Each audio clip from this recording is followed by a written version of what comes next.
Welcome into this week's edition of Maverick Insider. I'm Rob Clark, joined alongside Minnesota State men's hockey head coach Luke Strand. Coach, team heading to the NCAA tournament for the second time in the last 3 years since you took the head coaching job here at MSU. Just how exciting of a time is it for the program, especially when you're talking about kind of the path that this year's group took? It is, I think back a lot on year one and the way we lost and the weirdness of the end of the year and off the glass and all of the goofy things that happened. I wish I could have experienced that with this group. It's been really fortunate a year ago, and this group right now, scratch, clawed, determined. I think they found their way to the top and being able to play right now because they've stuck together and they haven't got off a course trying to do something individual by themselves. They found a way that they're better together, and I think that's why we've got this opportunity.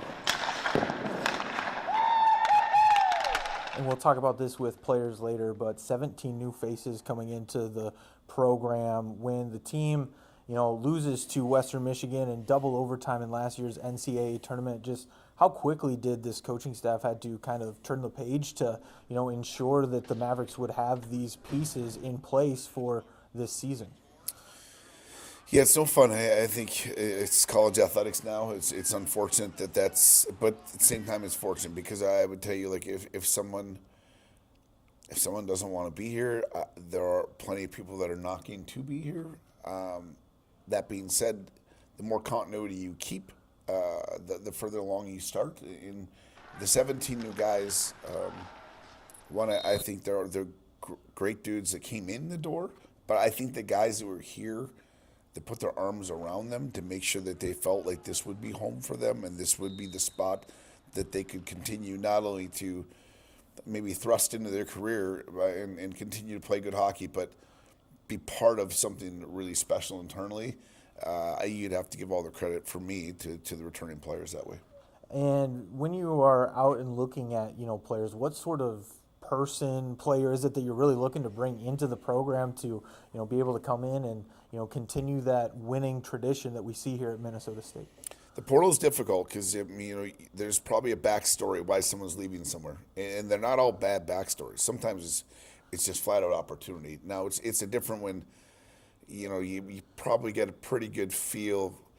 I know the coaches that they're coming from, for the most part, across the board. Some you can see why they didn't fit to where they probably thought they were going, or vice versa. Maybe that coach thought they were getting something different at the time. Some of our guys, like they've been behind because they came in injured, and their last year junior hockey maybe wasn't added up, and maybe they went in too early, and this is the best time of their year, of their career rather. But I think there's that. I think there's also, we got to find competitive players that are rink rats that love. We're built to do things special for each other, and if selfish guys here aren't normally very welcome. But that being said, you can maybe afford some wiggle room when the group that you have here is so strong to put their arms around them, and really not let them out, not let them go their own way. So that'd be a big credit to that group as well. Do you feel like there was a turning point this season for the group at all, or did you just kind of, hey, regardless of the outcomes, you just see the process and the day-to-day and just kind of knew that, this was a group that had the opportunity to achieve something special?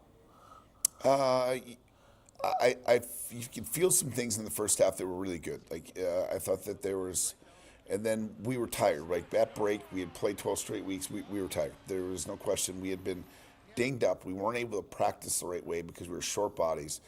We had guys playing forwards, playing D, playing forwards, guys playing different spots, just trying to put duct tape on some situations that we kept had to add points. We needed to collect points. Those points are really important. I thought the turning point is at Tech. Losing to, getting swept. We had lost it to St. Thomas the week before. Played a good hockey game except for a minute and 15 seconds of it. Didn't bother me. We played great hockey up in Tech. Didn't win. Didn't bother me. The guys were really, really devastated that we didn't get done. They didn't get the result. But the process, and I think the workload was never about the outcome. I'm not promising you outcomes. I'm promising you, if we do it the right way, the rest will follow and fall into place. It didn't fall in place that one weekend, and I thought their response ever since. I don't know what the record is since, but it's been really good. And just what is kind of the, in the locker room this week, what is the attention to detail like at practice and, for all these players? Yeah, you probably got a taste of it. We still want to get better. That is like, we're not going to coast into. I don't think you win in these situations when you limp into them. As far as not winning, I don't think you win in these situations when you go in coasting to try to find your way through. You got to continue to grind and get better. And we've got the group that is interested in getting better. That part, as a coach, you couldn't be happier to come to work every single day knowing the guys want to get better. They've been savages about that part, which is awesome, man. It makes the job the most fun, and to see them collaborate with each other every single day to make one another better and keep each other accountable. That's about as fun as it can come to. And MSU gets Western Michigan in the opening round of the NCAA tournament. That was the matchup a year ago. Both teams look kind of completely different from last year. Obviously, we talked a little bit about the transfer portal, but as far as the coaching staffs, those two are in place. How much does it come down to maybe some of that strategy, X's and O's, just kind of the familiarity? Does it help at all, or is it kind of like these are two different teams and maybe the approach is a little bit different than a year ago? I think both staffs know each other really well. I'm a first fan. I believe in what he does. We win the Mason Cup. He's one of the first texts after the game to say congrats on the win. Good man, good guys on their side. I think the programs have a way of play for both sides of it. Their captain, Grant Slupkinski, is a former captain of mine. Like, it's just one of those things, how it goes. End of the day, like, for me, it's time to a little bit undercoach, over cheerlead. Make sure we give them the right path. The compass is in their hands. They know where to go.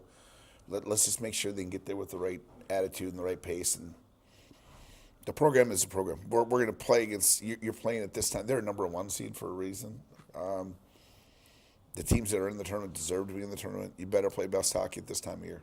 And speaking of, the coaching staffs, for you, I believe it's been the same guys for each, of the 3 years that you've been here. Just how key is that, for you to lean on them and, keep that in place? Because we don't always see assistant coaches sticking around, the same program for long periods of time like, we used to. I think my staff is unfortunately way underrated for how great they are. They are teachers. They're teachers first. They're relational coaches that know our players outside the walls of our building with their lives, with their help, however they can do it, academically, personally, whatever we may be able to be a part of. I think they put themselves out there. Our guys know our families know our guys. You just don't find that a lot of places. I think it's the way to coach. I think it's the way to live. I think that only instills more and more care and trust in each other. I couldn't say enough. I don't get to come to work every day, do the things I do. Without these guys, they're some of my best buddies in the world, which is a very unique situation to come in and start a staff knowing everyone as well as we all know each other. It's pretty special. Last question for you, Coach. How cool is it to see both the Western Michigan AD and then Minnesota State AD Kevin Beisman say that they'll pay for students' tickets out there in Loveland? I think it's unreal. I mean, that's it's a commitment to the support that we get here all the time. It's an 11.5-hour drive. There's a lot of analogies you could use in that 11.5 hours. It'd be worth the drive. I can tell you that part. It's neat. It's something to be said about where hockey lands on the spectrum as far as institutionally for both schools. I'm glad Kevin did it, and I think I'd like to push that challenge further and get more of our regular Blue Line Club fans out there. It'd be special. Awesome. Well, thank you so much for joining me, Coach, and best of luck. Thank you. We'll be right back after the break. Stay with us.